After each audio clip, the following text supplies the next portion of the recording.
Je voudrais vous inviter à vous abonner à cette page et à recruter d'autres gens qui vont s'abonner. Pour quelle raison? Parce que c'est une chaîne qui est consacrée à la dézombification du peuple noir. Vous savez, en ma qualité de théologien, d'historien et d'expert en management public, je décide de mettre toute mon énergie et toute l'équipe qui travaille avec moi décide aussi de mettre toute son énergie à la dézombification du peuple noir. L'émission s'appelle Lumière sur le monde. Eh bien, cette lumière, ce n'est pas moi. Cette lumière, c'est le travail que nous faisons ensemble. Lorsque tout à coup, on réalise qu'on nous a roulé dans la farine, on réalise qu'on nous a trompés pendant, n'est-ce pas, des siècles, et que tout à coup, nous prenons conscience de nos ressources, nous prenons conscience de notre identité, et ayant pris conscience de tout cela, nous prenons la décision de partager ce que nous sommes, ce que nous comprenons avec les autres. Donc, nous avons besoin d'avoir une masse critique d'hommes et de femmes noirs réveillés qui vont changer, n'est-ce pas, leur pays respectif pour la gloire de nos ancêtres. Nos ancêtres méritent cela. Ils se sont sacrifiés pour nous et c'est à nous aujourd'hui de prendre le relais. Comment on le fait? On le fait en se dézombifiant et en dézombifiant les autres. Je vous invite donc à liker ce qui se fait sur cette chaîne, à le sharer, à le partager avec les autres, à vous abonner et si vous l'avez fait déjà, à recruter d'autres qui vont s'abonner. On est ensemble, on garde le moral car tant que va le moral, tout va.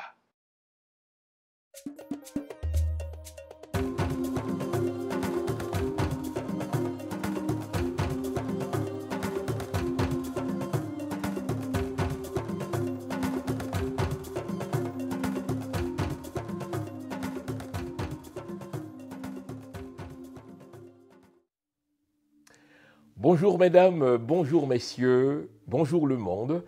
Bienvenue à cette autre édition de l'émission Lumière sur le monde. Content de vous retrouver ce matin.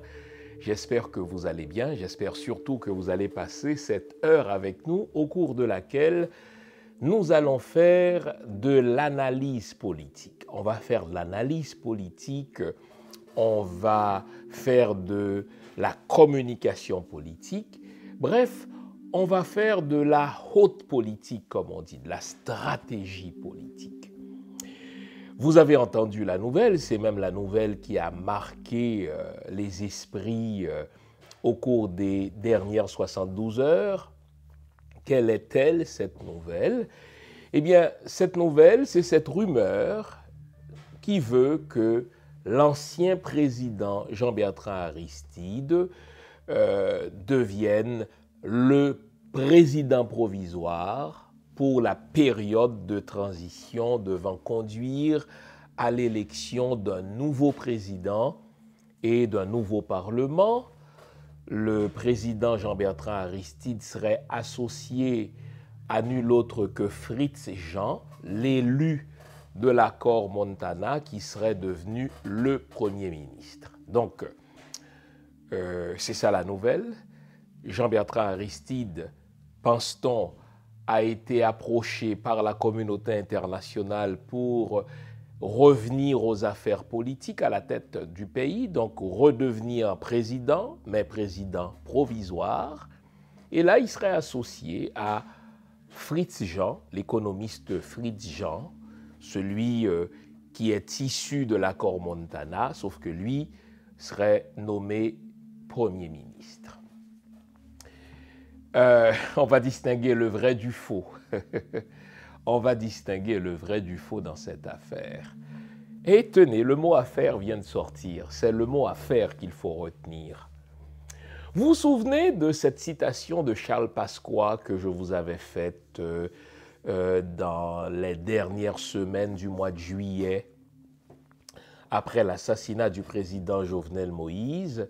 Et quand je vous avais proposé 3 pistes de recherche pour identifier les assassins du président Jovenel Moïse, et je vous avais prévenu que pendant les mois à venir, les assassins, entendons le grand metteur en scène, le grand metteur en œuvre de l'assassinat de Jovenel Moïse, les États-Unis d'Amérique, feraient tout pour créer des affaires dans l'affaire afin qu'on oublie la première affaire, le théorème de Pasqua.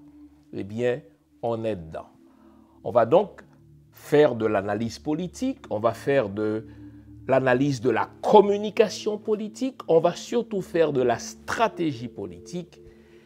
Et vous comprendrez que tous ces jeux-là, toutes ces rumeurs-là portent la signature du maître du jeu, les États-Unis d'Amérique. Par toutes ces affaires-là, les États-Unis sont en train de nous dire subliminalement que ce sont eux qui sont responsables de la crise haïtienne, Haïti leur appartient, et que l'assassinat de Jovenel Moïse, qui nous a conduit à cette partie-ci de la crise, cet assassinat porte leur signature prioritairement. Analyse politique, stratégie politique, communication politique, de la haute politique, comme on dit, vous en aurez pour votre argent. Et comme j'aime à dire, comme toujours, nous allons nous dire les vraies affaires ce matin. À ce stade-ci, vous connaissez le rituel. Je vous invite à vous offrir une bonne tasse de thé, une bonne tasse de café, une bonne tasse de chocolat chaud, bref, tout ce qui est de nature à vous garder éveillé, car ce matin encore, nous allons nous dire les vraies affaires. Restez là, je vous reviens après la pause que voici, c'est promis, à tout à l'heure. Vous rêvez. Vous rêvez de transformer votre maison, votre salon, votre chambre à coucher, votre cuisine en un espace hors de l'ordinaire? Ne rêvez plus. Rendez-vous à Meubles en Gros, au 6200 Henri Bourassa Est à Montréal. L'endroit où tous vos rêves prennent vie.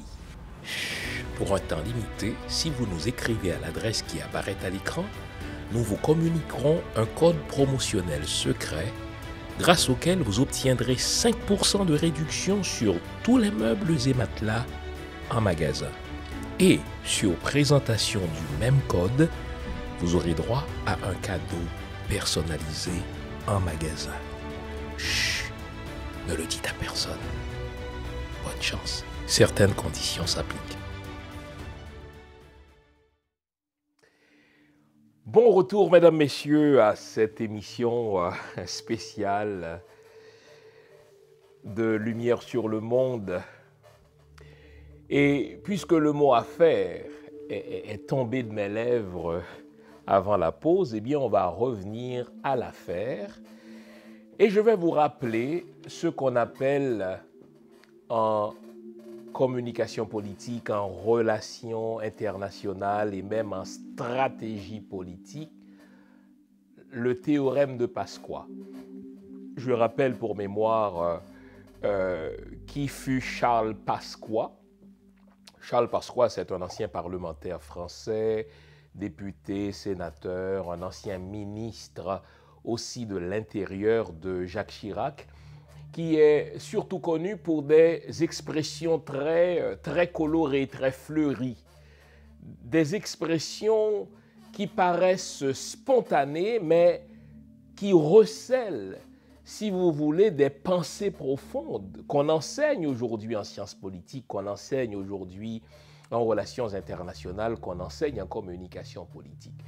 Et ce Charles Pasqua, ancien ministre de l'Intérieur de Jacques Chirac, donc celui qui était responsable de la sécurité interne de la France, il eut à dire, quand on est emmerdé par une affaire, il faut susciter une affaire dans l'affaire, et si nécessaire, une autre affaire dans l'affaire, jusqu'à ce que personne n'y comprenne plus rien.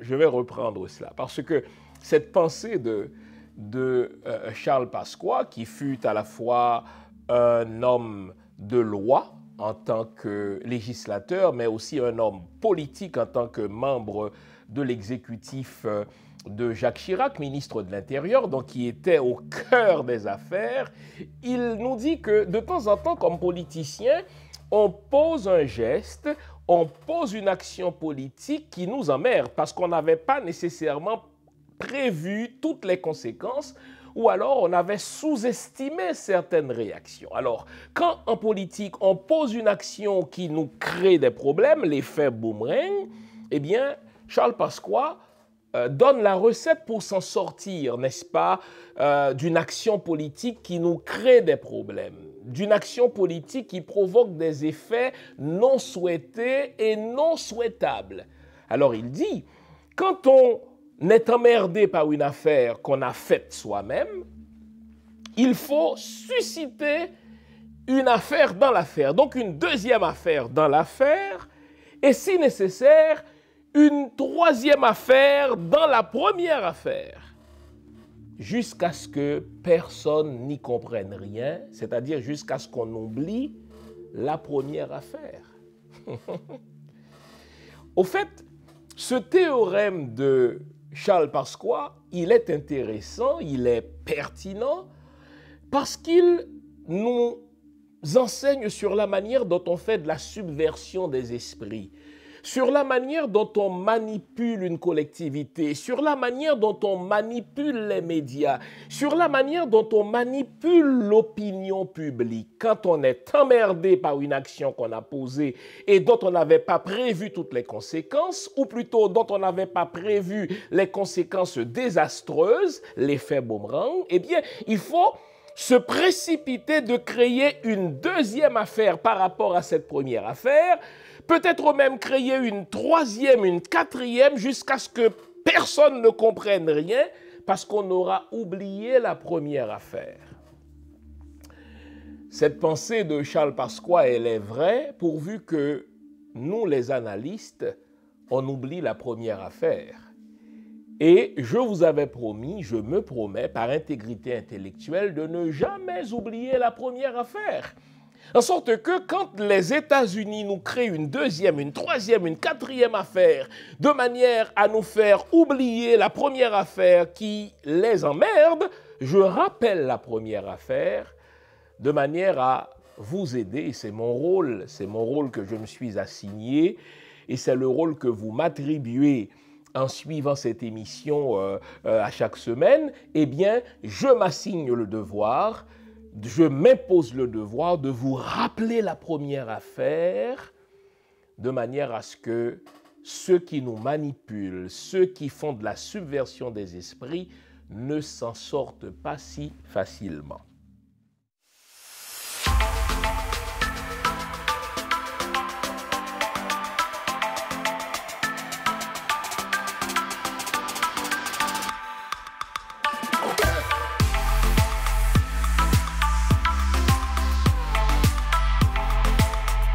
Welcome pour l'information, pharmacie de la communauté haïtienne. Bienvenue ici. Welcome here.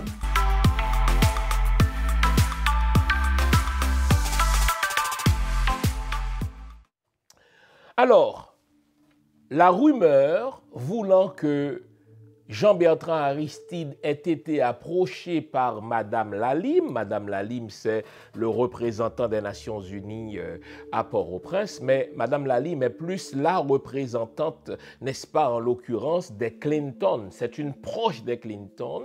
C'est une dame qui a travaillé pour les Clinton au moment où les Clinton étaient dans les affaires et elle est placée là comme représentante des Nations Unies à l'instigation des Clinton. Donc, la rumeur qui veut que Mme Lalime ait rencontré Jean-Bertrand Aristide et lui ait proposé de devenir président provisoire pendant la période de transition, écoutez-moi bien, elle est partiellement vraie. Je vais vous dire pourquoi. En effet, au cours des derniers jours, Mme Lalime a, par stratégie, rencontré les anciens présidents d'Haïti. Elle a rencontré, entre autres, n'est-ce pas, le l'ancien président Prosper Avril, président de facto, ancien, n'est-ce pas, numéro 1 des forces armées d'Haïti, qui est devenu président, n'est-ce pas, d'Haïti à la suite d'un coup d'État fomenté contre un autre président de facto, le général Henri Namphy. Et, n'est-ce pas, Madame Lalime a rencontré l'ancien président Prosper Avril. Elle a rencontré aussi l'ancien président Jean-Bertrand Aristide. Et ce qui était à l'ordre du jour, c'était d'entendre, n'est-ce pas, leur perception de la crise, question de savoir comment il faut, n'est-ce pas, en sortir de cette crise. Donc, en ceci, est-ce que Madame Lalime, au nom de la communauté internationale, a rencontré l'ancien président Jean-Bertrand Aristide? Oui, c'est vrai. Donc, c'est partiellement vrai. Mais l'autre partie est fausse. Madame Lalime n'a pas proposé au président Jean-Bertrand Aristide de devenir président provisoire et Madame Lalime n'a pas rencontré Fritz Jean. Fritz Jean, pour ceux qui l'oublient, c'est l'ancien gouverneur de la Banque centrale d'Haïti sous justement le président Jean-Bertrand Aristide, du moins c'est une partie du mandat du président Jean-Bertrand Aristide. Donc c'est quelqu'un, n'est-ce pas, qui est associé au régime Lavalas. C'est important ce que je vous dis là. Le président Jean-Bertrand Aristide, c'est le président fondateur, n'est-ce pas, du parti Lavalas qui a été renversé par nul autre que la communauté internationale. Et quand on entend dire que cette même communauté internationale a approché l'ancien président Jean-Bertrand Aristide pour lui proposer de devenir le président provisoire de la transition, on veut nous créer une affaire dans l'affaire. Qu'est-ce qu'on veut qu'on oublie? Maintenant que je viens de régler la chose, oui, Madame Lalime a rencontré le président Jean-Bertrand Aristide. Oui, Madame Lalime a rencontré d'autres anciens présidents, dont, n'est-ce pas, le général Prosper Avril. Mais Madame Lalime n'a pas proposé au président Jean-Bertrand Aristide de devenir président provisoire. Mais pourquoi cette rumeur-là sort maintenant? Le maintenant est important. Et qu'est-ce qu'on cherche à faire oublier? Pourquoi crée-t-on une affaire dans l'affaire? Il y a une affaire qui emmerde les États-Unis. C'est cette crise que les États-Unis ont fabriquée de leurs propres mains. Vous vous souvenez, dans les derniers mois, je vous avais fait entendre, je vous avais lu le verbatim de Madame Pamela White, qui fut anciennement ambassadrice des États-Unis à Port-au-Prince. Au fait, c'était l'ambassadrice des États-Unis à Port-au-Prince sous le régime de Michel Martelly. Michel Martelly qui nous a été imposé, qui nous a été entré dans la gorge par Hillary Clinton, et Pamela White qui fut placée là comme ambassadrice des États-Unis, tandis que Hillary Clinton fut secrétaire d'État, donc l'équivalent de la chancelière, l'équivalent de ministre des Affaires étrangères. Donc, Pamela White eut comme patronne Hillary Clinton qui, pour des intérêts d'affaires, n'est-ce pas, par le truchement de feu son frère, voulait placer Michel Martelly au pouvoir de manière à faciliter le vol de nos ressources, n'est-ce pas, minières par la compagnie qui appartenait jusque-là à feu le frère de Hillary Clinton.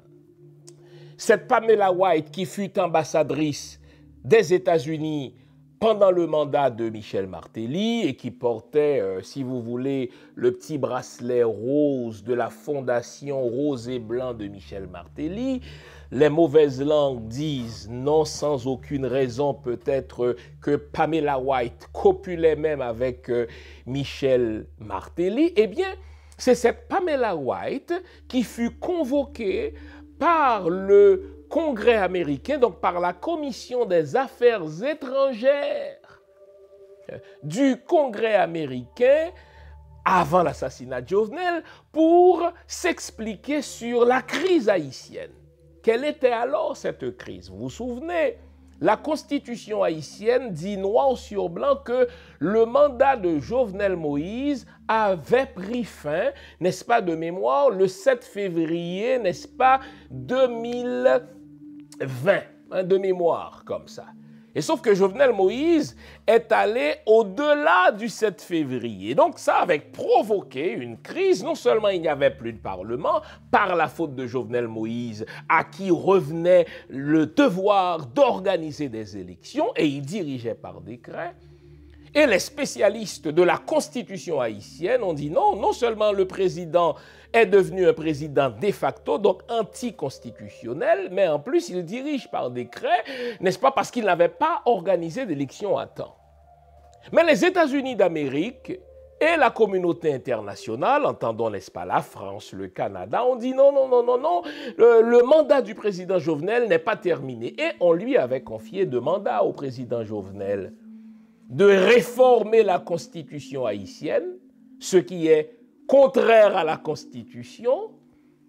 Donc, question d'enlever les verrous pour faciliter à des compagnies étrangères de faire même bas sur nos ressources, n'est-ce pas, minières, entre autres. Donc, on lui avait confié 2 mandats, réformer la Constitution, organiser un référendum bidon au terme duquel, eh bien, sa réforme constitutionnelle aurait été acceptée. Et donc, c'est cette Madame Pamela White qui fut convoquée par devant la Commission des Affaires étrangères du Congrès américain pour qu'elle puisse expliquer aux élus pourquoi on en est là dans cette crise-là. Et en ce moment-là, c'était quelques semaines avant l'assassinat de Jovenel Moïse. C'est important le timing, c'est important la chronologie. C'était donc quelques semaines, voire quelques mois avant l'assassinat du président Jovenel Moïse. Madame Pamela White avait suggéré comme sortie de crise, avait suggéré comme proposition de solution de sortie de crise, écoutez bien, qu'on mette de côté, qu'on mette hors d'état de nuire le président Jovenel Moïse et qu'on opte pour le choix d'un premier ministre qui remplirait à la fois la fonction de président et la fonction de premier ministre. Vous voulez augmenter vos revenus d'environ $350 par jour? Vous avez un permis de conduire, une voiture, vous n'avez pas de casier judiciaire, vous habitez au Québec? Bravo! Vous venez de satisfaire à toutes les conditions pour travailler chez LeaseTaxi. De nouveaux revenus en toute autonomie, selon vos disponibilités et votre propre emploi du temps. Un nouveau style de vie, tout en faisant de l'argent. Envoyez votre CV au courriel qui apparaît à l'écran et bienvenue chez LeaseTaxi. Bonne chance. La formule que Mme Pamela White avait utilisée devant la Commission des Affaires étrangères du Congrès américain était la suivante. We have to put him aside. Nous devons le mettre de côté. On pourrait, n'est-ce pas, dire par extension, il faut le mettre par état, il faut le mettre, n'est-ce pas, hors d'état de nuire et le remplacer par un premier ministre. Vous connaissez le reste de l'histoire. Effectivement, le président Jovenel Moïse avait procédé à la nomination d'Ariel Henry, qui est le premier ministre de facto d'aujourd'hui. Et avant même que ce premier ministre, n'est-ce pas, n'ait été assermenté, le président Jovenel Moïse a été assassiné chez lui, à la barbe des États-Unis. C'est important de dire à la barbe des États-Unis, car, les amis, Haïti, c'est l'arrière-cour des États-Unis. Rien d'aussi grave, d'aussi sérieux ne se fait en Haïti sans que les États-Unis n'approuvent ou sans que les États-Unis n'aient été complices de cette affaire. Imaginez, les amis, près de 60 coopérants colombiens. On les appelle improprement des mercenaires. Non, mais c'était des coopérants. C'est des gens, n'est-ce pas, qui ont coopéré à une mission. Nous sommes quand même, n'est-ce pas, dans la Colombie, qui est l'arrière-cour des États-Unis pour mener des actions subversives dans toute l'Amérique latine, en tout cas dans toute la région.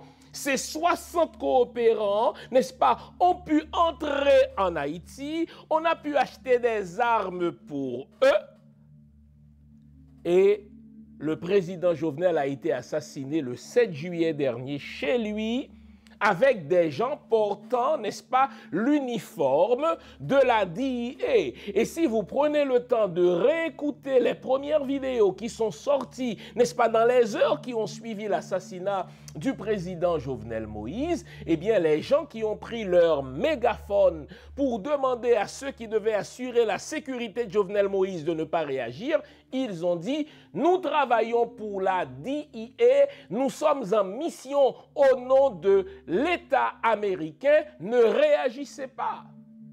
Et par la suite, comme vous le savez, la DEA a dû confirmer qu'effectivement, parmi les hommes qui sont entrés dans la chambre du président pour, n'est-ce pas, enfin, qui sont entrés dans la résidence du président Jovenel Moïse pour l'assassiner, il y en avait au moins 2 qui travaillaient effectivement pour la DEA. Et je vous avais dit, avant même que ces nouvelles-là, n'est-ce pas, ne soient sorties, je vous avais dit, pour comprendre l'assassinat du président Jovenel Moïse, il faut suivre 3 pistes. La piste des Américains, la piste du département d'État, et je vais vous rappeler pourquoi, au regard du département d'État, Jovenel Moïse devait être put aside, devait être, n'est-ce pas, mis hors d'état de nuire, devait être assassiné. Il fallait suivre, n'est-ce pas, la piste du PHTK, le parti de Michel Martelly, et il fallait suivre, n'est-ce pas, la piste des gens d'affaires en Haïti qu'on appelle des oligarques. Mais Michel Martelly n'aurait pas pu commanditer ou orchestrer l'assassinat de Jovenel Moïse, et les oligarques n'auraient jamais accepté de collaborer, n'est-ce pas, à la mort de Jovenel Moïse, ma foi, pas la mort, à l'assassinat de Jovenel Moïse, s'ils n'avaient la bénédiction explicite ou implicite des États-Unis d'Amérique. Si vous achetez un billet d'avion pour vous rendre en Haïti, ou bien vous achetez un billet d'avion pour vous rendre en Europe, vous achetez un billet d'avion pour vous rendre aux États-Unis, dès qu'on entre votre numéro de passeport pour pouvoir vous émettre le billet, il y a au moins 5 pays qui sont au courant que vous allez voyager à telle date. C'est ce qu'on appelle le Five Eyes. Et s'agissant d'Haïti, dès qu'il y a quelqu'un qui achète un billet, n'est-ce pas, qui entre son numéro de passeport pour se rendre en Haïti, les services de renseignement des États-Unis sont au courant que cet homme-là ou cette femme-là va se rendre en Haïti.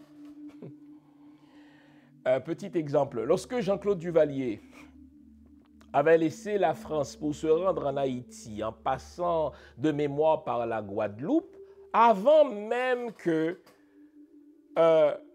le président haïtien l'ait su, eh bien, les services secrets français ont informé l'ambassade d'Haïti à Port-au-Prince, eh bien, que le président Jean-Claude Duvalier vient de laisser la France pour se rendre à Haïti en passant par la Guadeloupe, et c'est l'ambassade de la France à Port-au-Prince qui a informé le Premier ministre d'alors, je pense de mémoire c'était Jean-Max Bellerive, que le président Jean-Claude Duvalier est en route vers Port-au-Prince parce que le passeport, c'est un instrument, c'est un outil électronique. Dès qu'on entre, n'est-ce pas, le numéro du passeport et dès qu'on scanne le passeport, n'est-ce pas, pour se rendre à un point X, eh bien, les services secrets des pays qui ont des services secrets dignes de ce nom sont informés qu'un certain Jean-Claude Duvalier, que 60 Colombiens sont en route vers Haïti. Donc, il est impossible, vous avais-je dit alors, que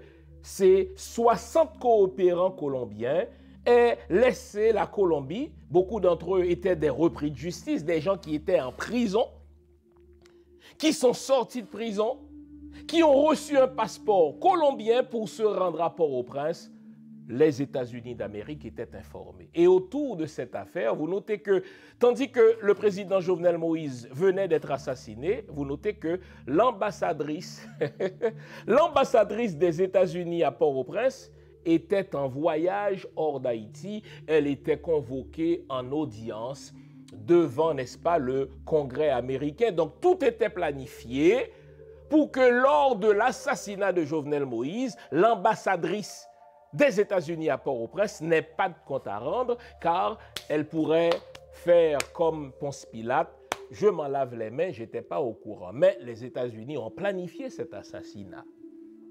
Vous me direz, mais pourquoi les États-Unis ont planifié l'assassinat de Jovenel Moïse? Je vais vous dire ce que je sais maintenant. Dans les dernières semaines, j'ai déjeuné avec un membre proche de la famille de Jovenel Moïse. Pas un membre de son parti politique, je dis un membre proche de sa famille biologique.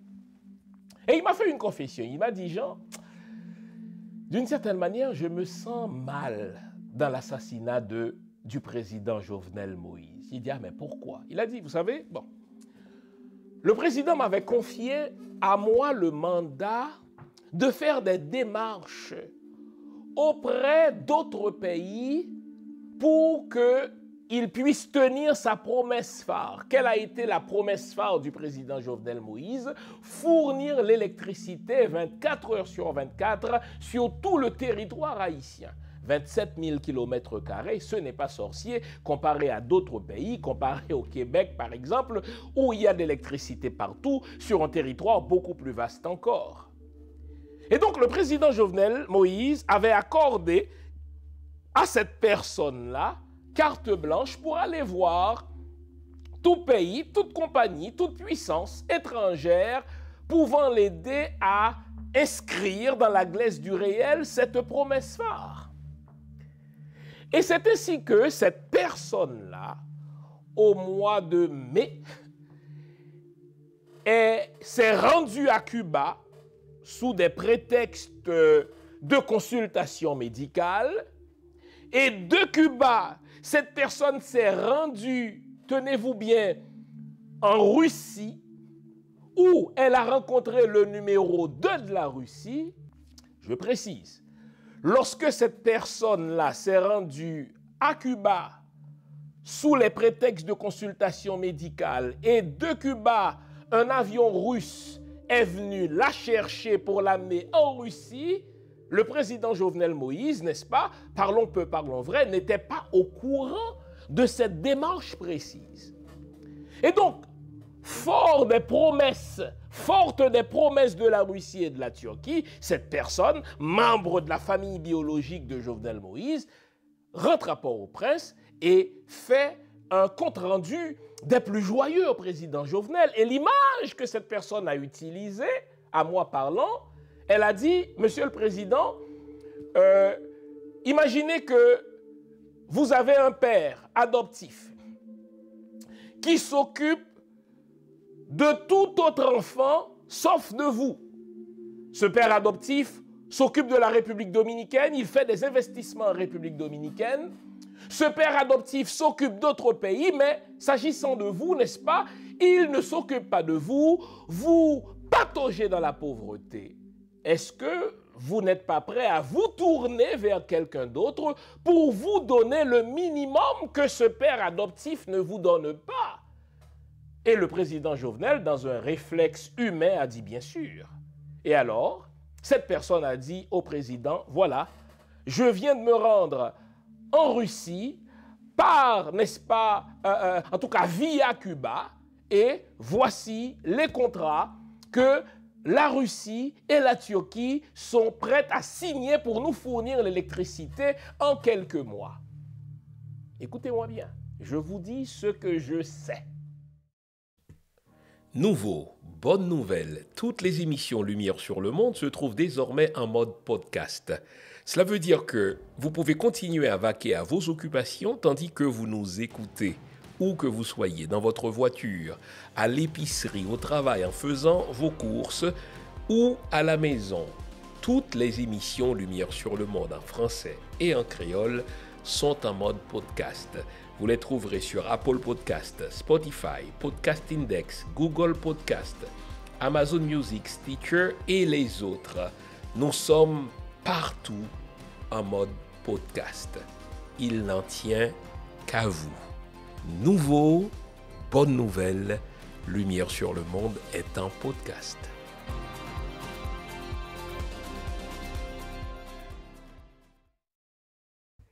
Et là, le président Jovenel a eu un moment de panique. Il a dit, oh là là, il faut que j'informe l'ambassade des États-Unis à Port-au-Prince, car ils vont la prendre, les Américains. Tôt ou tard, ils risquent de se fâcher. Et le président Jovenel Moïse, accompagné de cette personne dont je vous parle, avec qui j'ai dîné, sont allés rencontrer l'ambassadrice des États-Unis pour lui rendre des comptes, comme un enfant rend des comptes à un adulte. Voici cette personne-là qui m'accompagne a rencontré les autorités russes et les autorités turques, qui m'invitent d'ailleurs, moi, le président Jovenel, à aller les rencontrer, mais uniquement dans le but de nous fournir de l'électricité. Cette personne, membre de la famille proche de Jovenel Moïse, m'a dit littéralement ceci. Lorsque le président Jovenel Moïse a annoncé cette nouvelle à l'ambassadrice des États-Unis, non seulement fut-elle choquée parce que cette information-là, elle ne l'avait pas, mais elle était à ce point en colère qu'on aurait dit qu'on venait de lui faire un bébé dans le dos. Elle était choquée parce que cette information-là lui avait échappé. Elle pense qu'on aurait dû lui dire avant. Mais maintenant que c'est fait, l'ambassadrice des États-Unis à Port-au-Prince est considérée comme quelqu'un à qui on a fait un bébé dans le dos. Elle était en colère contre le président Jovenel Moïse. Et cette personne, membre de la famille de Jovenel Moïse, feu Jovenel Moïse, quand elle repense à l'affaire a posteriori, et cette personne-là me dit, Monsieur Fils-Aimé, quand je repense à cette scène, quand je revois par la pensée le visage de l'ambassadrice des États-Unis, à quel point elle était en colère contre le président et qu'elle grinçait littéralement des dents, je comprends a posteriori que c'est en ce moment-là que l'assassinat du président Jovenel avait été décidé. Vous entendez ça? Et comme je l'avais expliqué, on le sait, le président Jovenel s'était rendu effectivement en Turquie et elle y a rencontré les autorités russes et les autorités turques pour, n'est-ce pas, pouvoir mettre, si vous voulez, en application sa promesse d'électrifier Haïti. Un mois plus tard, après justement qu'il a reçu les lettres de créance de l'ambassadeur de la Fédération de la Russie à Port-au-Prince, un mois plus tard, ou moins d'un mois plus tard, puisqu'il avait reçu l'ambassadeur de la Fédération russe à Port-au-Prince le 14 juin, moins d'un mois plus tard, il a été assassiné le 7 juillet. Maintenant, oui, c'est un assassinat qui est conçu, qui est permis, qui est probablement, n'est-ce pas, initié par le département d'État, l'ambassade des États-Unis à Port-au-Prince, en l'absence de l'ambassadrice, n'est-ce pas, des États-Unis à Port-au-Prince, comme pour dire que moi, je n'étais pas là, mais les instruments qu'on a utilisés, c'était le PHTK de Michel Martelly qui en avait gros sur le cœur contre Jovenel Moïse. Pendant les premières années de la présidence de Jovenel, Jovenel était un président soumis à la fois à Michel Martelly et à Sophia Martelly et aux frères de Sophia Martelly, ça veut dire, n'est-ce pas, le beau-frère de Michel Martelly, Kiko Martelly, mais au fur et à mesure que les années passèrent, Jovenel Moïse voulait recouvrer, si vous voulez, une partie de son autonomie, voire une partie de son indépendance, au point que dans les planifications des élections présidentielles, le contrat qui était prévu, qui était passé entre Michel Martelly et Jovenel Moïse, c'était que Jovenel Moïse, au terme de son quinquennat, organise des élections pour que Michel Martelly redevienne président. Et Michel Martelly veillait en particulier à ce que Laurent Lamotte, son ancien Premier ministre, avec qui, n'est-ce pas, il ne s'entendait plus, il veillait à ce que Laurent Lamotte n'ait pas la décharge pour être éligible aux prochaines élections. Eh bien, imaginez que Jovenel Moïse, contrairement à l'entente qu'il avait eue, n'est-ce pas, avec Michel Martelly, avait décidé de passer le pouvoir à Laurent Lamotte et il a mis en place tout ce qu'il fallait pour que Laurent Lamotte devienne effectivement président. Il lui avait accordé des charges. Et il était même en négociation, je vous l'avoue aujourd'hui, il était même à ce moment-là en négociation avec Wyclef Jean. En tout cas, Jovenel Moïse voulait tout faire pour empêcher que Michel Martelly ne redevienne président d'Haïti. Et vous notez, là encore, la chronologie est importante. Vous notez que près de 72 heures seulement après que le président Jovenel Moïse ait accordé des charges à l'ancien Premier ministre Laurent Lamotte. Il a publié son décret dans le Moniteur. Je pense que ce décret a été lu un lundi et le mercredi d'après, donc en espace de 48 à 72 heures, il a été assassiné. Donc, la piste de Michel Martelly, elle est évidente. Michel Martelly a contribué, Michel Martelly a donné son accord à l'assassinat de Jovenel Moïse. Et j'ai dit une troisième piste. La troisième piste, c'est la piste, n'est-ce pas, des oligarques, des gens d'affaires qui ont toujours bénéficié de toutes sortes d'avantages, entre autres sous la présidence de Michel Martelly et au début du mandat de Jovenel Moïse. Et vers la fin de son mandat, Jovenel s'est redécouvert un fils du peuple. Il s'est rappelé tout à coup qu'il est le fils de la paysannerie et qu'il ne peut pas tout abandonner aux mains de ces oligarques aux dépens de la paysannerie. Il a tenté de reprendre, n'est-ce pas, à certains oligarques ce qu'ils avaient toujours eu. Et là, des oligarques ont contribué. Certains ont mis 10 000, d'autres ont mis 15 000, d'autres ont mis 22 000, n'est-ce pas, ont contribué à la logistique, n'est-ce pas, mise en place pour l'assassiner. Et c'est ainsi donc qu'un Jarre va dire effectivement, j'ai contribué pour le faire assassiner. Un Kiko Martelly, n'est-ce pas, a contribué. On avait entendu, n'est-ce pas, un Dimitri Vorbe jurer de tous les dieux qu'il préfère être pauvre plutôt que de laisser ce président terminer son mandat. Et n'est-ce pas, vous tirez la conclusion qui vous semble, n'est-ce pas, importante. Les véhicules qui ont été loués et qui ont servi, n'est-ce pas, aux coopérants qui sont entrés dans la résidence du président pour l'assassiner, ces véhicules ont été loués à nulle autre place que chez les Boulos. Donc il y a trois pistes qui convergent vers l'assassinat du président Jovenel Moïse. Nous sommes toujours dans l'affaire originelle. Ne perdons pas de vue l'affaire originelle, c'est ce que les États-Unis veulent qu'on oublie. Et qu'est-ce qui était prévu? Le président Jovenel Moïse, une fois mis hors d'état de nuire, une fois put aside, une fois mis de côté, selon la formule consacrée de Madame Pamela White, on placerait un premier ministre nommé par, n'est-ce pas, le président Jovenel Moïse, Ariel Henry, et on organiserait des élections dans les 90 jours. C'était ça le plan, c'était ça le script. Voilà pourquoi, vous notez, 48 heures après l'assassinat du président Jovenel Moïse, il y a eu une rencontre à l'Assemblée générale des Nations unies. Et qu'est-ce qui a été proposé et voté à l'Assemblée générale des Nations unies? N'oublions pas l'affaire originelle. Réunion, n'est-ce pas, convoquée par les États-Unis et le Mexique. Qu'est-ce qui a été décidé par l'Union européenne? Qu'est-ce qui a été décidé par les Nations unies? C'est qu'il doit y avoir des élections en Haïti dans les 90 jours. Donc, on met de côté le président Jovenel Moïse, c'est le langage diplomatique utilisé par Pamela White. On opte pour le choix d'un PM qui va organiser des élections dans 90 jours. Et on allait vers des élections dans les 90 jours suivant l'assassinat de Jovenel.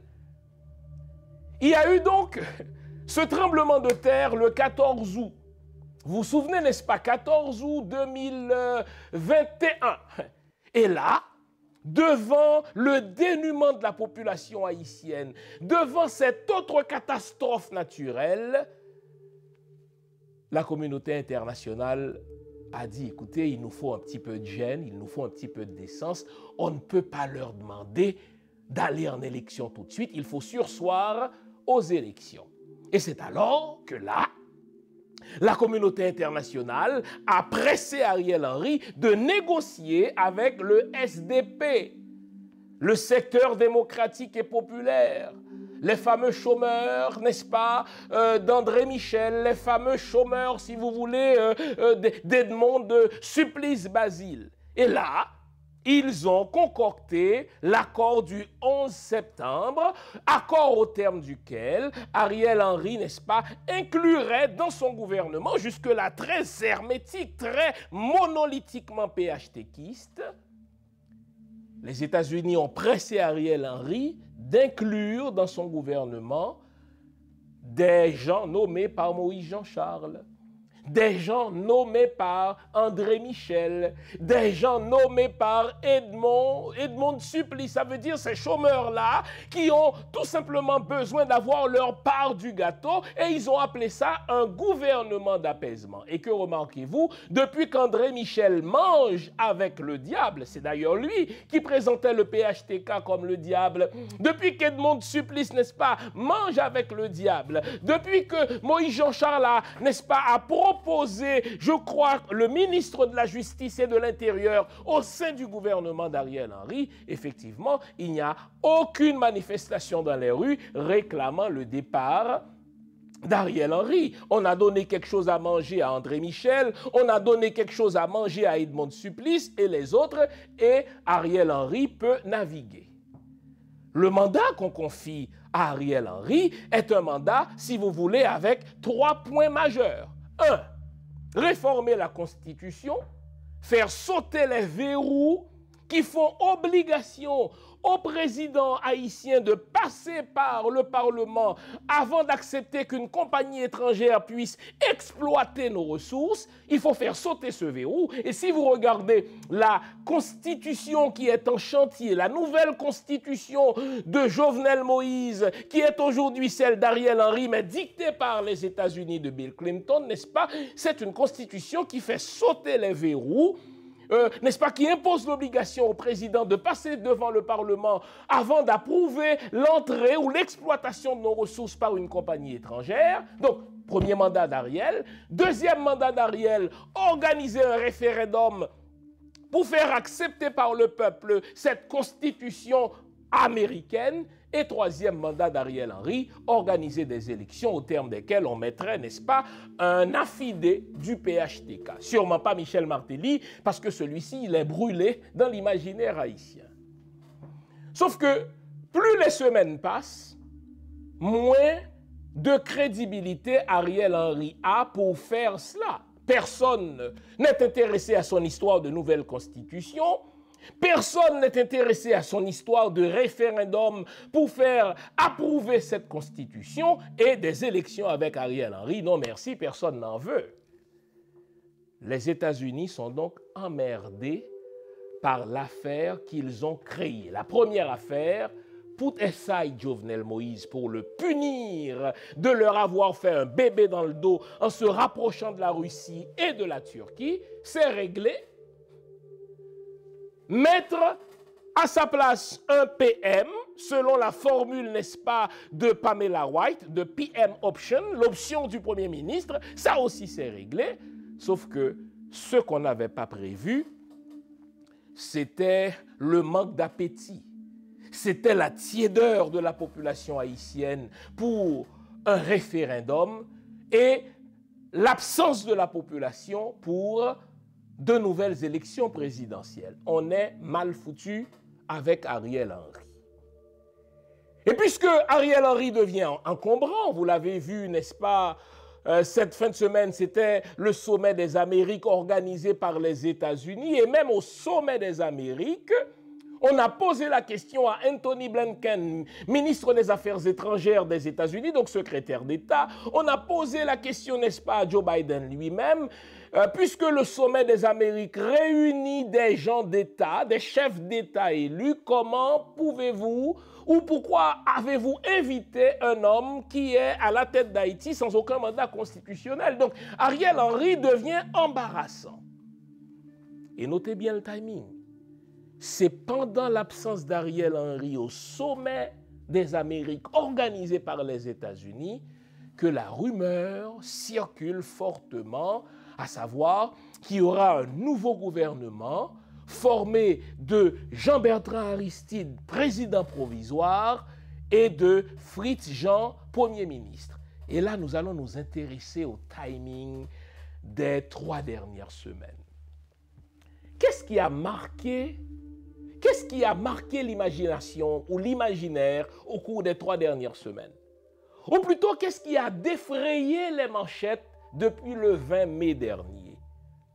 Le 20 mai dernier, le New York Times a sorti une série d'articles, une série de 4 articles, au terme desquels, eh bien, le New York Times, journal très proche de l'administration démocrate, donc caisse de résonance du département d'État de l'administration Biden, nous dit littéralement ceci: si Jean-Bertrand Aristide a été renversé, c'est parce qu'il a osé réclamer la restitution de la rançon de l'indépendance à la France. La France a tout mis en œuvre pour le renverser.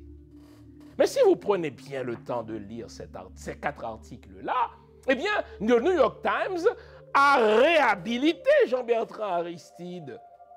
Jusque-là, on pensait qu'il était renversé à la suite d'un soulèvement populaire. Jusque-là, on pensait qu'il a dû s'exiler parce que la population haïtienne ne voulait plus de lui. Mais non, les 4 articles, n'est-ce pas, du New York Times disent non, tout ceci c'était de la subversion des esprits, que ce soit le manifeste non signé par les 133 ou 134 intellectuels, que ce soit, n'est-ce pas, le groupe des 184 des APED Junior, tout ceci c'était des outils mis en place par la France pour renverser Jean-Bertrand Aristide. Et donc les 4 articles ont réhabilité Jean-Bertrand Aristide.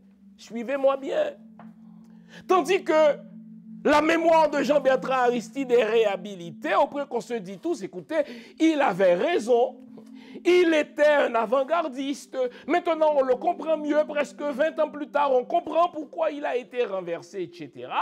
Au même instant, j'en ai parlé la semaine dernière, l'ambassadeur de la France est allé rendre visite sur les sites d'un hôpital géré ou possédé par la Fondation Jean-Bertrand Aristide. Et au même moment, au moment où on réhabilite le nom de Jean-Bertrand Aristide, les États-Unis, comme par hasard, font circuler la rumeur qu'il y aura un gouvernement provisoire à la tête duquel siégera le président Jean-Bertrand Aristide comme président provisoire et on aura comme Premier ministre Fritz Jean. La vérité, c'est qu'on n'a jamais proposé ça à Jean-Bertrand Aristide et on n'a jamais rencontré Fritz Jean. C'est ce qu'on appelle en communication politique un ballon d'essai. Et si vous suivez les médias sociaux, eh bien, il y a des gens qui sont dans la rue pour dire oui, ce serait une bonne solution. Il y a des gens qui sont dans la rue pour dire oui, sous Jean-Bertrand Aristide, on n'avait pas tout ce problème-là. Cet auto-président aimé, il a été renversé dans des circonstances troubles qu'on comprend maintenant. Il faut qu'il revienne. qu'est-ce que les États-Unis cherchent-ils à faire? Les États-Unis d'Amérique, suivez-moi bien, cherchent à faire avaliser par Jean-Bertrand Aristide leur agenda. Quel est cet agenda? 1. Organiser un référendum sur la nouvelle constitution. 2. Organiser des élections qu'il ne contrôlera pas, Jean-Bertrand Aristide, et au terme desquelles un membre du PHTK reviendra au pouvoir. C'est très subversif, c'est très pervers ce que l'ambassade des États-Unis est en train de mettre sur pied là pour nous, les amis. On a déjà vu ça.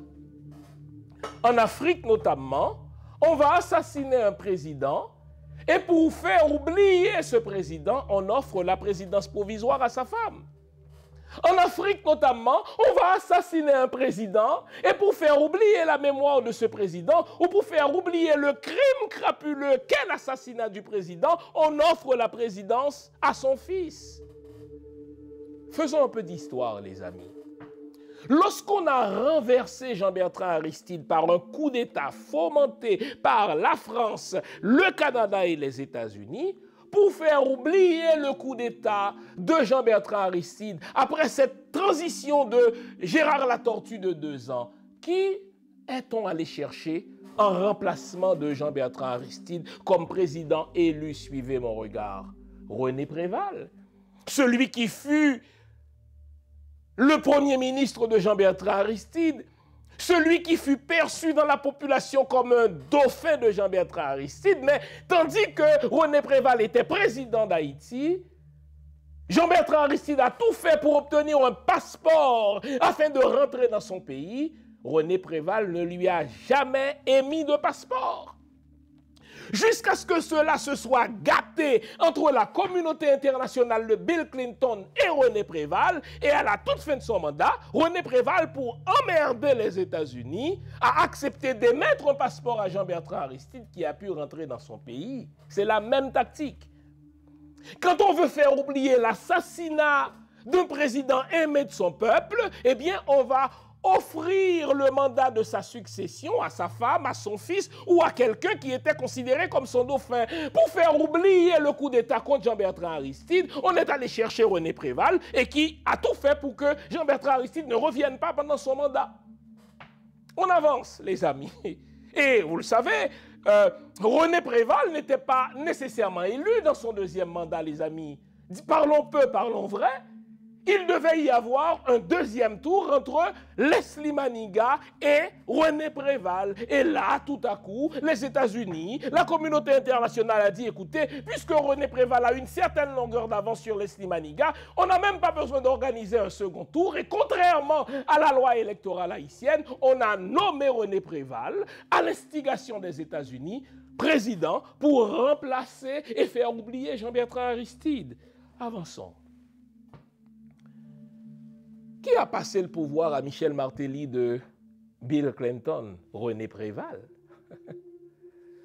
René Préval qui est issu de la Valace. Michel Martelly qui est un néo-duvalieriste et qui a toujours dit qu'il détestait, n'est-ce pas, le parti La Valace. On s'est servi de René Préval pour légitimer le mandat inconstitutionnel de Michel Martelly. Avançons, les amis. Quand, sous Michel Martelly, il y a eu des élections bidons au terme desquelles Jovenel Moïse allait être élu dès le premier tour avec un score digne de l'ancienne Russie soviétique. Lorsque la population a pris les rues pour dire non, ce sont des élections bidons, Jovenel Moïse n'est pas élu correctement. Michel Martelly est parti. Qui l'a remplacé? Joslerme Privert. Qui est Joslerme Privert? Ancien ministre de l'Intérieur de la Valace sous Jean-Bertrand Aristide, qui a organisé des élections au terme desquelles Jovenel Moïse, le dauphin de Michel Martelly, fut élu une 2e fois, le même Joslerme Privert.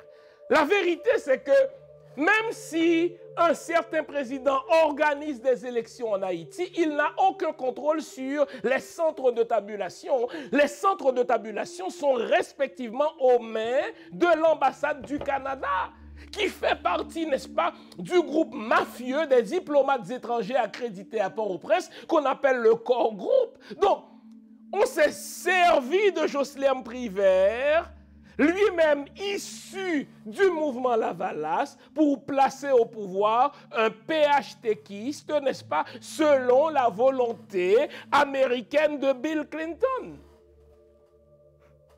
On veut refaire le même coup au peuple haïtien en se servant de Jean-Bertrand Aristide. Jean-Bertrand Aristide a été réhabilité par les 4 articles du New York Times. Même ceux qui étaient contre lui disent, écoutez, il avait raison, il avait la bonne intuition, il voulait mener le bon combat. Et les articles disent que si Haïti se trouve dans cette misère-là, il faut remonter à l'origine. C'est même le titre de l'un des articles, à l'origine de la misère haïtienne. Eh bien, qui trouve-t-on à l'origine de la misère haïtienne? Les Français et les Américains, mais surtout les Français, qui ont handicapé le développement, n'est-ce pas, d'Haïti et qui ont renversé un gouvernement populaire. Donc on a réhabilité la mémoire de Jean-Bertrand Aristide, et tandis qu'on réhabilite sa mémoire, les ennemis de toujours d'Haïti lui proposent, pas directement, mais par un ballon d'essai, de revenir comme président provisoire. Quel serait son mandat? Organiser un référendum pour approuver la constitution de Jovenel Moïse, réformée contre les vœux de la constitution, organiser un référendum pour faire approuver par la population haïtienne la nouvelle constitution du PHTK, parti ennemi de Lavalas, et organiser des élections qu'il ne contrôlerait pas et au terme desquelles un affidé de PHTK serait élu. Ça s'appelle créer une affaire dans l'affaire. Et on ne pourra plus dire cette fois-ci que c'est la communauté internationale qui a imposé un président. La preuve, c'est que c'est un ancien président renversé par la France qui est revenu comme président provisoire, qui a organisé des élections au terme desquelles on aurait eu un nouveau président issu de la famille PHTK. Toute la crise haïtienne, crise politique, crise institutionnelle, crise sociale, crise économique surtout, toute cette crise-là est fomentée, conçue par les stratèges du département d'État de manière à ce que le destin des Haïtiens leur échappe toujours. Mais vous me dites, mais pourquoi les États-Unis agissent-ils ainsi? Je vais vous ramener au XVIIIe siècle, les amis. Je vais vous ramener exactement le 30 mars 1798. Remontons au XVIIIe siècle. Remontons précisément au 30 mars 1798. Le 30 mars 1798, nous sommes à Saint-Domingue. Saint-Domingue, c'est une colonie française. C'est une colonie française convoitée par l'Espagne, une colonie française convoitée par les États-Unis, qui sont indépendants depuis 1776, comme vous le savez. C'est une colonie française convoitée surtout par les Britanniques. Pour quelle raison? Parce que Saint-Domingue, c'est tout simplement le joyau de toutes les colonies. Saint-Domingue, à ce moment-là, c'est le pays, le premier fournisseur du sucre blanc. Donc, toute l'Europe consomme ou consomme le sucre, n'est-ce pas, qui est fabriqué à Saint-Domingue. Saint-Domingue, c'est le premier fournisseur du café, le premier fournisseur mondial du café. Donc, tous les pays consomment le café qui est produit à Saint-Domingue. Et donc, les troupes espagnoles, les troupes britanniques, les troupes américaines veulent mettre main basse sur ce joyau du ciel, où travaillent, n'est-ce pas pour rien, 500 000 nègres pour faire la prospérité de la France. Et donc, l'Espagne convoite Saint-Domingue, les Britanniques convoitent Saint-Domingue. Et là, vous avez un Toussaint Louverture qui revient sous le pavillon français et qui bat les troupes espagnoles. Et il met quelque chose comme 5 ans, suivez-moi bien, pour battre les troupes britanniques. Et donc nous sommes le 30 mars 1798, au terme de 4 à 5 ans de lutte, n'est-ce pas, à finir entre les troupes de Toussaint Louverture et les troupes de Thomas Maitland. Le représentant militaire, l'officier militaire des troupes britanniques à Saint-Domingue. Et donc le 30 mars 1798, Thomas Maitland signe un armistice avec Toussaint Louverture. Il signe une reddition des troupes britanniques à l'armée de Toussaint Louverture, ce qui n'est pas rien. C'est quand même la première fois qu'une armée européenne accepte sa défaite, l'armée britannique accepte sa défaite devant des troupes nègres. Et on en fait le reproche à Thomas Maitland. Et vous savez quelle a été la réponse de Thomas Maitland? Écoutez bien, ce sont des propos prophétiques. Je vais prendre le temps de vous les dire, ces propos-là. Thomas Maitland, en signant l'armistice avec Toussaint Louverture, le 30 mars 1798, armistice au terme duquel il retire les troupes britanniques de Saint-Domingue, cédant ainsi la victoire à Toussaint Louverture, il a dit ceci. « Cela ne me sert à rien de continuer à me battre contre les troupes de Toussaint Louverture. De toute manière, écoutez bien, Saint-Domingue va être indépendante de la France. Saint-Domingue, c'est une question de temps, va proclamer son indépendance vis-à-vis de la France. Mais quant aux États-Unis, ce pays-là ne sera jamais indépendant vis-à-vis des États-Unis. Ce pays-là va être dirigé par des voyous au service des Américains. » Nous sommes en mars 1798. Thomas Maitland eut la lucidité politique de dire « Cela ne me sert à rien en tant que Britannique de me battre contre les troupes de Toussaint Louverture. De toute manière, ce n'est qu'une question de temps. Cette colonie deviendra indépendante de la France, donc elle deviendra un pays. Mais quant aux États-Unis, ce pays-là ne sera jamais indépendant vis-à-vis des États-Unis. Ça va être un pays dirigé par des voyous au service des Américains. » Thomas Maitland a fait cette déclaration en mars 1798. Et ayons l'intégrité intellectuelle de dire que cet homme a eu raison. Il a raison. Plus de 2 siècles plus tard, Haïti, qui est devenu un pays indépendant, soi-disant politiquement par rapport à la France, n'a jamais contrôlé son destin parce que les États-Unis se sont arrangés pour que notre pays ait à sa tête des voyous au service de la politique américaine ou au service de l'économie américaine. Je vais vous donner quelques exemples. Regardez la classe politique haïtienne. Ce sont des voyous au service des Américains. Peu de temps après le tremblement de terre, je suis allé présenter une conférence en Haïti et à mon retour d'Haïti, donc j'étais à l'aéroport, j'ai croisé 2 officiels haïtiens. Un, celui qui fut pendant un temps, n'est-ce pas, président du Sénat haïtien, Simon Dieu seul Dera, alors candidat à la présidence. Et j'ai croisé aussi le notaire Henri Séan, qui allait, comme vous le savez, devenir Premier ministre sous Jovenel Moïse. Les 2 étaient candidats à la présidence.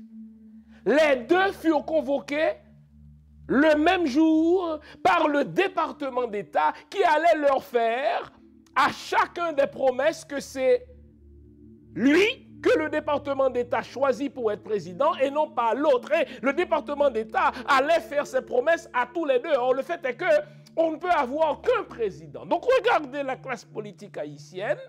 En général, la classe politique haïtienne est formée de voyous au service des Américains, qui ont peur de critiquer les Américains, qui ont peur de dire que l'ambassade américaine, c'est une source d'instabilité et de corruption à Port-au-Prince, et que s'il nous faut recouvrer notre liberté, il faut suspendre nos relations diplomatiques avec les Américains. Donc, Thomas Maitland, depuis 1798, a eu raison. La classe politique haïtienne est formée de voyous au service des Américains. Regardons la classe des affaires. Qu'avons-nous dans la classe des affaires en Haïti? Des voyous au service des Américains. Parlez-moi de Reynoldi, parlez-moi de Bidio, parlez-moi des Vob, n'est-ce pas? Pour ne citer que ces noms-là, ce sont des voyous au service des Américains. C'est des gens qui n'amènent aucune valeur ajoutée à l'économie haïtienne, qui ne font qu'importer des saloperies, n'est-ce pas? Soit de la Chine, soit de la République dominicaine, pour aller placer leur argent où? Aux États-Unis d'Amérique. Donc, Thomas Metland a raison. Regardez la classe des affaires, n'est-ce pas? En Haïti, ce sont des voyous au service des Américains. L'assassinat de Jovenel Moïse, qui s'explique entre autres par les oligarques haïtiens, n'aurait pas été possible si ces oligarques n'étaient pas au service des États-Unis. Regardez les médias haïtiens. Ce sont pour la plupart des voyous au service des Américains. Beaucoup des gens influents dans les médias haïtiens reçoivent un chèque de l'ambassade américaine. Beaucoup d'entre eux sont sur le payroll des ambassades accréditées à Port-au-Prince. Mais posez-vous la question, qu'est-ce qu'il en est, n'est-ce pas, de l'indépendance des médias si les chefs d'antenne les plus populaires, n'est-ce pas, en Haïti, reçoivent un petit chèque, n'est-ce pas, de l'ambassade américaine ou d'une autre ambassade étrangère accréditée à Port-au-Prince. Donc les médias sont constitués, n'est-ce pas, de journalistes. Au Québec, on les aurait appelés des journaleux, ou mieux, n'est-ce pas, comme on dit dans notre délicieux créole, des marchands de micro. Eh bien, les médias sont constitués de voyous au service des États-Unis. La religion maintenant, la religion, mon œil. Écoutez les pasteurs, je vous mets au défi de me trouver un seul pasteur. Un seul. Si vous me trouvez un seul pasteur qui critique publiquement, n'est-ce pas, la politique américaine en Haïti, je vous donne $20, pas plus. Je ne peux pas vous en donner plus. Pourquoi un pasteur ou un prêtre, généralement, ne peuvent pas critiquer, n'est-ce pas, la politique américaine, n'est-ce pas, en Haïti? C'est parce que ce pasteur-là, il a besoin d'argent pour ouvrir une école, il a besoin d'argent pour avoir un orphelinat, il a besoin que ses enfants détiennent des bourses aux États-Unis, il a lui aussi besoin de ce satané visa, n'est-ce pas, américain. Donc, il n'osera jamais critiquer, n'est-ce pas, la politique américaine à Port-au-Prince. Il va vous dire que la pauvreté haïtienne est due ou est imputable au fait que nos ancêtres ont signé un pacte avec le diable. C'est cette saloperie-là que le pasteur Chavanjeune a prêché pendant plusieurs années. Lorsqu'il était candidat à la présidence pour se faire aimer du département d'État, il a fallu qu'il nous sorte cette saloperie-là, à savoir que si nous sommes pauvres, c'est parce que nous avons signé un pacte avec le diable. C'est un voyou au service du département d'État. Écoutez, n'est-ce pas, le pasteur Grégory Toussaint prêcher, il a répété cette même saloperie au lendemain, n'est-ce pas, du tremblement de terre qui a frappé Haïti. Il est allé par un avion, n'est-ce pas, officiel du gouvernement américain, dire au peuple haïtien, si vous avez le tremblement de terre, c'est parce que vous êtes maudits, vos ancêtres ont signé un pacte avec le diable. Sauf que les 4 articles du New York Times ont démenti Chavanjeune, ils ont démenti Grégory Toussaint. À la base, ou bien à l'origine de la misère haïtienne se trouvent la France et les États-Unis. Donc, si vous écoutez prêcher les pasteurs haïtiens, ce sont des voyous au service du département d'État. Ce sont des voyous au service de l'ambassade américaine. Thomas Metland a eu raison. Écoutez donc nos intellectuels parler. Vous avez vu, dès que les 4 articles du New York Times, n'est-ce pas, sont sortis, eh bien, il y en avait des intellectuels haïtiens pour aller dans les médias haïtiens dire que la France ne doit rien à Haïti. Des articles qui sont bien fouillés, des articles qui reposent sur des recherches historiques. Eh bien, il n'y avait pas des blancs, pas des étrangers, mais des intellos haïtiens pour dire que la France ne doit toujours rien à Haïti et qu'il n'y a pas de tribunal pour se saisir de cette affaire. Donc, regardez les intellectuels haïtiens, ce sont des voyous au service des Américains. Regardons nos forces armées. que ce soit la défunte armée d'Haïti, ou aujourd'hui, n'est-ce pas, la police haïtienne, les chefs de la police haïtienne, généralement, tout comme les anciens officiers de l'armée d'Haïti, c'étaient des voyous au service des Américains. Et enfin, la société civile. La société civile. Des gens qui vont manger du foie gras dans les corridors des ambassades étrangères. Des gens qui veulent que leurs enfants bénéficient de bourses aux États-Unis ou en France. Des gens qui veulent recevoir, n'est-ce pas, si vous voulez, des prix de l'ordre de chevalier de machin. Mais regardez, la société civile haïtienne, elle est constituée de voyous au service des Américains. Nous sommes foutus, les amis. Parce que notre classe politique est constituée de voyous au service des Américains. La classe des affaires est constituée de voyous au service des Américains. Les médias sont constitués de voyous au service des Américains. La religion est infestée de voyous au service des Américains. Les intellectuels, ce sont des sous-fifres, des sous-hommes au service des Américains. La police, n'est-ce pas, est constituée d'officiers, des voyous au service des Américains. La société civile, ce sont des sous-fifres au service des Américains.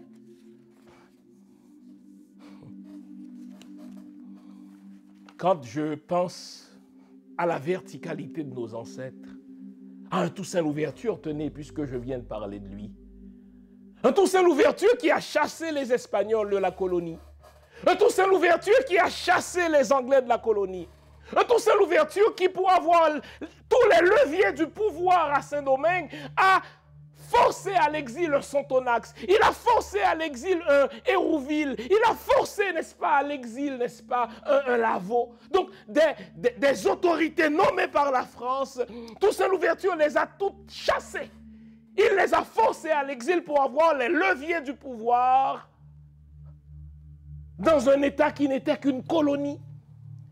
Et pour montrer qu'il n'avait aucun complexe d'infériorité vis-à-vis des Blancs. Et là, on parle de Napoléon Bonaparte, celui qui mettait à genoux le monde. Toussaint Louverture a écrit sa propre constitution. Et il s'adressait à Napoléon Bonaparte en ces termes, du premier des Noirs au premier des Blancs. Nous sommes égaux. Et bien, quand je pense à cette histoire, et que de l'autre côté, je regarde, n'est-ce pas, les clowns qui constituent la classe politique haïtienne, la classe des affaires, les médias, les intellos, la religion, mettez-en, je me dis, mais est-ce que c'est vrai que ce sont ces mêmes Haïtiens-là? Toussaint Louverture chassait les Blancs pour avoir tous les leviers du pouvoir à Saint-Domingue. Ici, aujourd'hui, les politiciens haïtiens importent les Blancs pour qu'ils les dirigent. N'avez-vous pas honte?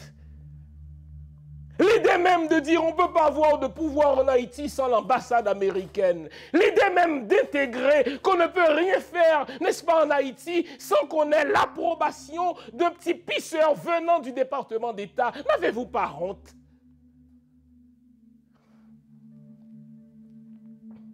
Moi, je suis insulté à l'idée que Madame Lalime ait cherché à rencontrer de fait les anciens présidents d'Haïti. Moi, président, je l'aurais envoyé promener.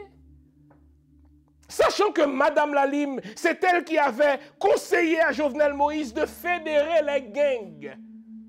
Les gangsters qui kidnappent les gens aujourd'hui. Les gangsters qui terrorisent la population haïtienne, les gangsters qui violent nos jeunes filles et nos jeunes garçons, eh bien, ces gangsters-là se sont fédérés à l'instigation de Madame Lalime.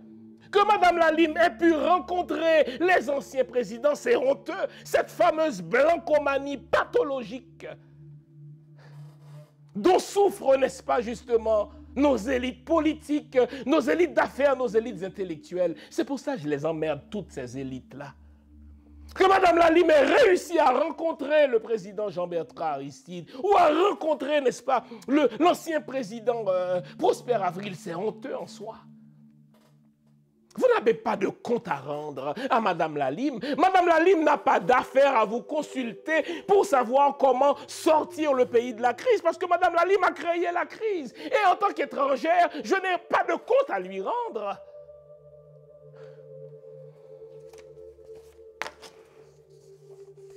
Nous devons travailler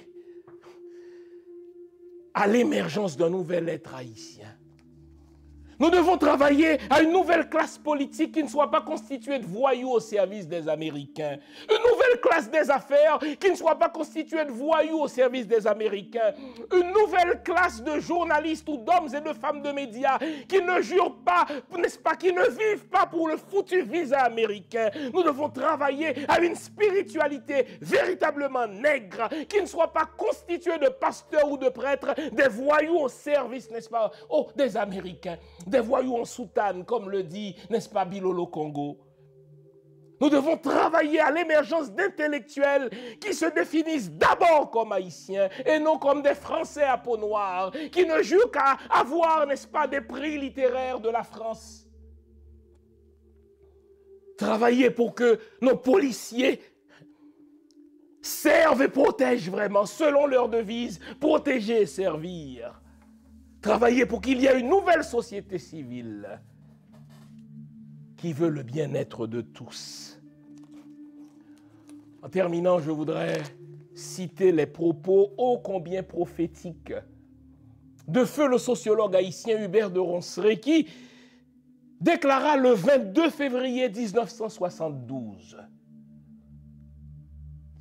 ce qui suit. Hubert de Ronceret, le 22 février 1972. Écoutez bien. Les chances de survie de tout peuple sont dans la qualité de ses élites, c'est-à-dire dans la qualité de ses musiciens, de ses professeurs, de ses universitaires. Hubert de Ronceret ajoute, si leur qualité se noie ou sombre dans la médiocrité, il y a de fortes chances que dans moins d'un demi-siècle, on ne reconnaîtra plus Haïti. Et ce sera dommage pour une si grande nation, un si grand peuple. Vous entendez ça? La survie de tout un peuple réside dans la qualité de ses élites. Et si la qualité de ces élites se noie dans la médiocrité, dans moins d'un demi-siècle, disait Hubert de Ronceret, notre grand peuple disparaîtra. Si nous sommes là où nous sommes aujourd'hui, les amis, c'est parce que, d'une part, les États-Unis ont tout fait pour faire en sorte que Haïti soit dirigé par des voyous. C'est leur faute d'abord.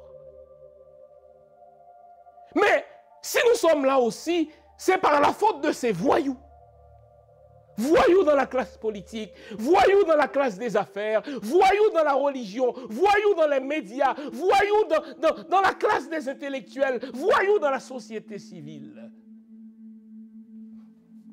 Des voyous qui sont heureux lorsqu'un blanc leur promet le pouvoir.